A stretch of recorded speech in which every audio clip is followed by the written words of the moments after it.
Ahora veremos un tema importante, el tema de matriz de cambio de base.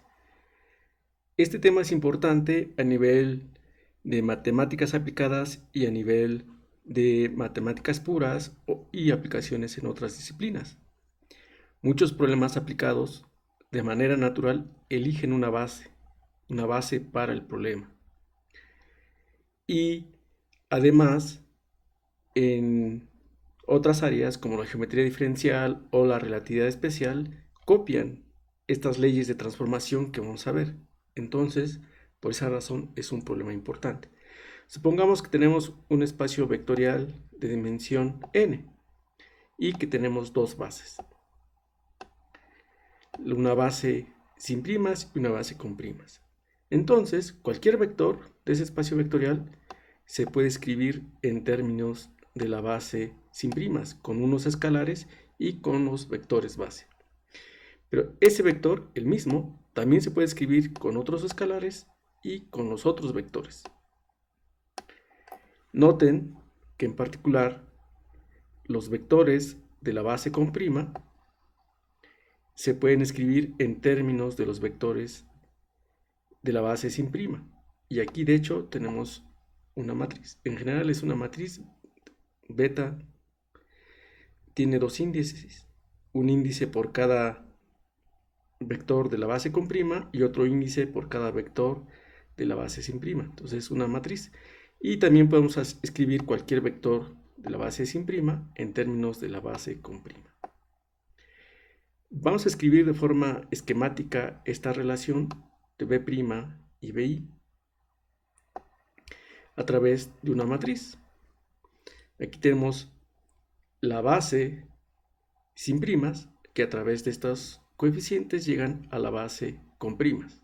Y al revés, tenemos la base con prima y a través de esta matriz llegamos a la base sin prima.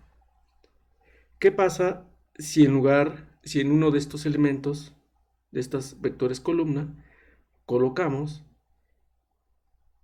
por ejemplo, aquí podemos colocar, en lugar de este vector columna, podemos colocar esta matriz, que también tiene un vector columna, pero aquí ya no tiene las primas. O también lo podemos hacer al revés. En lugar de poner de los vectores sin prima, podemos poner los vectores sin prima. Entonces, partimos de la base con primas y llegamos a la base con primas. Entonces, lo que podemos ver es que esas matrices nos deben dar la identidad. Porque partimos de un vector y llegamos al mismo vector. Quiere decir que la matriz beta y la matriz prima son inversas.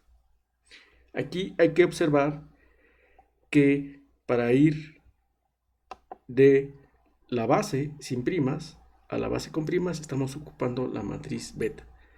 Eso es importante para conceptos geométricos y aplicaciones geométricas de este resultado. Eso es como transforman los vectores. Vamos a ver cómo transforman los factores que multiplican a la base, estos escalares. Vimos que el vector lo podemos expresar en términos de la base sin primas y también en términos de la base con primas. Aquí hace falta una prima.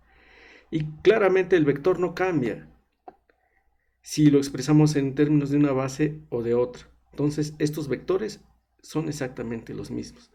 Pero en lugar de poner el BI, podemos ponerlo en términos de la base prima, que lo podemos poner a través de esta matriz. Recuerden, aquí todo el tiempo estamos ocupando la convención de Einstein, índices repetidos es 1. Entonces, estos dos vectores son iguales. Son iguales, entonces obtenemos esta igualdad. Podemos despejar este término, lo pasamos del lado izquierdo y nos queda esta ecuación. De esta ecuación podemos factorizar bj'. Eso nos da 0. Pero bj', todos los vectores son linealmente independientes. Quiere decir que este término debe ser 0. De ahí podemos despejar lambda j'. Y lo que nos queda es que lambda i está en términos de beta' y j. Noten que aquí los índices están al revés. La j debe estar del lado izquierdo y la i debe estar del lado derecho. Para que queden en términos adecuados, lo que tenemos que hacer es poner la transpuesta para intercambiar los índices. Entonces, lo que podemos ver es que para ir de lambda a lambda' necesitamos ocupar beta' transpuesta. Beta' transpuesta, o si queremos ir de lambda' a lambda, necesitamos ocupar la inversa. Pero ya vimos que la inversa de beta es beta', o sea que la inversa de beta' es beta. Entonces fíjense aquí, para ir de lambda' a lambda necesitamos beta y j transpuesta. Esta observación es importante porque estas reglas nos muestran que el vector ocupa unas reglas de transformación y estos escalares ocupan otras reglas de transformación. Necesitamos aquí la transpuesta, de hecho la transpuesta, la inversa transpuesta, y para los vectores necesitamos solamente beta. Bien, de esa forma, lo que vamos a definir como la matriz de cambio de base es beta transpuesta. Es la matriz que nos ayuda a ir de las lambdas primas a las lambdas. Que esquemáticamente lo podemos escribir de esta forma. También podemos ocupar la matriz inversa que va de las lambdas a las lambdas primas.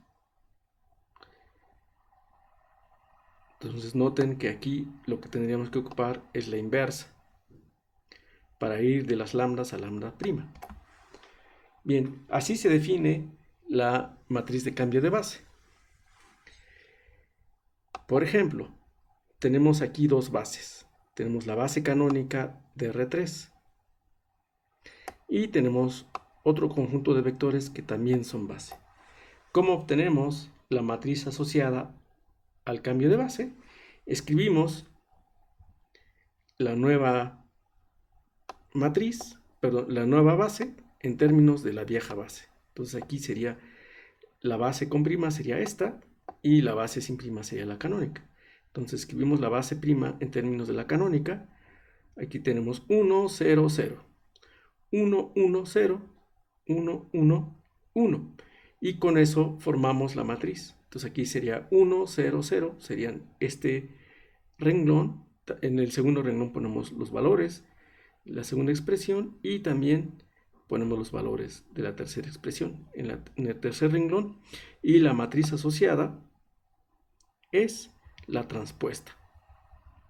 De esa forma tenemos nuestra matriz de cambio de base.